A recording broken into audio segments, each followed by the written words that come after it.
All right, let's talk about something real. In the next few minutes, we're going to completely change how you look at your workday. We're talking about ditching that feeling of being constantly busy, that hamster wheel, and actually becoming productive. We'll do it with 6 super simple rules that the top 1% are using. So yeah, let's just dive right in. So let me ask you something, and I want you to be really honest with yourself. Are you busy or are you productive? Think about yesterday.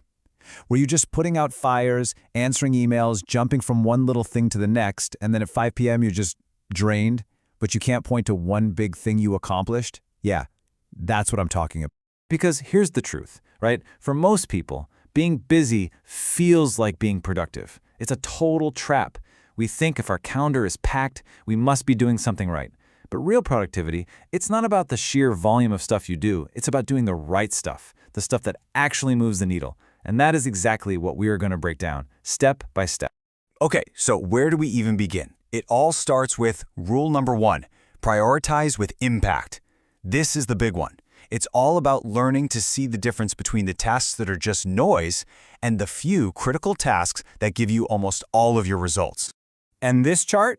This basically sums up a secret law of the universe, or at least of productivity. What you're looking at is a simple idea that shows up everywhere. That tiny sliver of effort, that's where pretty much all of your biggest wins are coming from. It's wild when you think about it. Yeah, this is the famous 80-20 rule, also known as the Pareto principle. Basically, 20% of what you do is responsible for 80% of your results. So your job, your mission, is to find that 20%. Seriously, look at your to-do list right now. Ask yourself, if I could only do 1 or 2 things today, which ones would actually matter a year from now? That's your 20%. It forces you to get real about what important actually means. Okay, so once you've found that big, important task, you gotta go after it. And that leads us right into the next idea. Eat that frog. Love this name. The frog is that one big, kind of ugly, challenging task on your list. You know, the one you keep pushing to the afternoon? The one you dread? Well, the rule is you do that thing first. Why? Because your brain power, your willpower, it's like a phone battery. It's at 100% in the morning. So you use that full charge on the thing that matters most. So when you put these two together, it's just a killer combo, a real 1-2 punch for productivity. The 80-20 rule helps you find your frog, and the eat that frog rule makes sure you actually, eat it. You stop doing busy work and start doing high-impact work. And you get that huge win before the day has a chance to go off the rails with distractions. That's how you build momentum. All right, so knowing what's important is awesome, but it's only half the battle, right? Now you actually have to find the time to do it. And that brings us to rule number 2, structure your day. This is how we turn your good intentions into a rock-solid plan. And the absolute foundation of a structured day is this thing called time blocking. It's so simple, but so powerful. Forget a vague to-do list. With time blocking, you give every single minute of your day a job, ahead of time. You're basically creating a budget for your time. And the reason this works so well is it kills decision fatigue. You're not sitting there at 10 a.m. wondering, what should I do now? Nope, the decision is already made. You just execute. And look, this is what it looks like in practice. It's not complicated. You've got a big block of time, say from 9 to 11, carved out for deep work on that big project. Then you have a specific contained block for all your emails and calls. You see the difference? You're in charge of your inbox. Your inbox is not in charge of you. Now, if you want to put time blocking on steroids, you combine it with something called task batching. This is so smart. You just group all the similar stuff together. So all your emails get done at once. All your phone calls get done at once. Why? Well, every time you jump from writing to emailing to planning, your brain has to switch gears, and that costs energy. It's called context switching, and it's like a little tax you pay every time.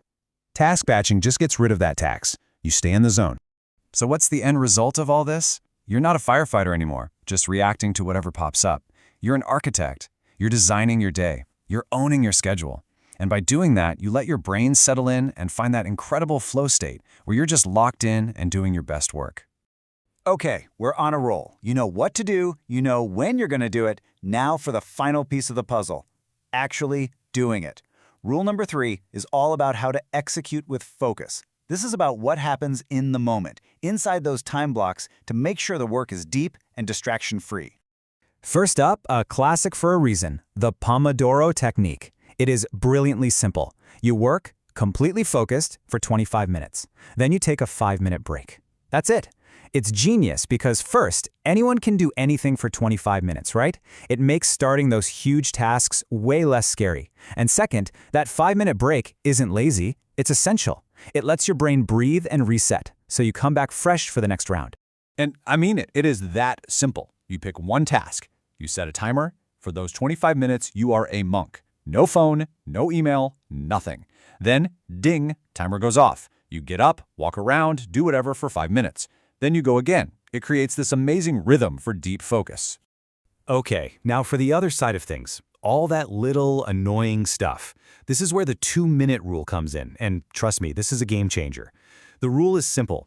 If a task pops into your head and you can do it in less than 2 minutes, just do it right now. Don't write it down, don't plan it, just do it. Why? Because every little thing you put off is like an open app on your phone, just draining your mental battery in the background. This rule closes all those apps. And what's so cool is how these two rules work together perfectly. The Pomodoro technique is for your marathon tasks. It builds your focus muscle. And the 2-minute rule is for the sprints. It clears away all the mental clutter so you can focus on the big stuff. One keeps you going deep, the other keeps your path clear. So let's just take a step back for a second. What we've been talking about here, these aren't just a handful of random life hacks. When you weave them together, what you have is a complete, powerful system for getting things done. So here it is, the whole shebang, your complete productivity toolkit. Think of it like this. The 80-20 rule and Eat That Frog answer the question of what to work on. Time blocking and task batching answer when you'll work on it. And the Pomodoro technique and the 2-minute rule answer how you'll do the work with focus. See? What, when, how. It's a full system. Okay, but look, knowing all this stuff is useless if you don't actually do it. So let's make this real. The biggest mistake you can make is trying to do all 6 of these things perfectly tomorrow. Don't do that. You'll get overwhelmed. The goal here is just to start. Just pick one. So this is the final question I have for you. Just look at this list. Which one of these rules jumps out at you? Which one, if you just did that one thing, would make the biggest difference in your day tomorrow? Is it eating the frog? Is it time blocking? Just pick one. Seriously, commit to just that one thing. Because that's how it starts. That's the first step to finally stop being just busy and to start being truly, deeply productive.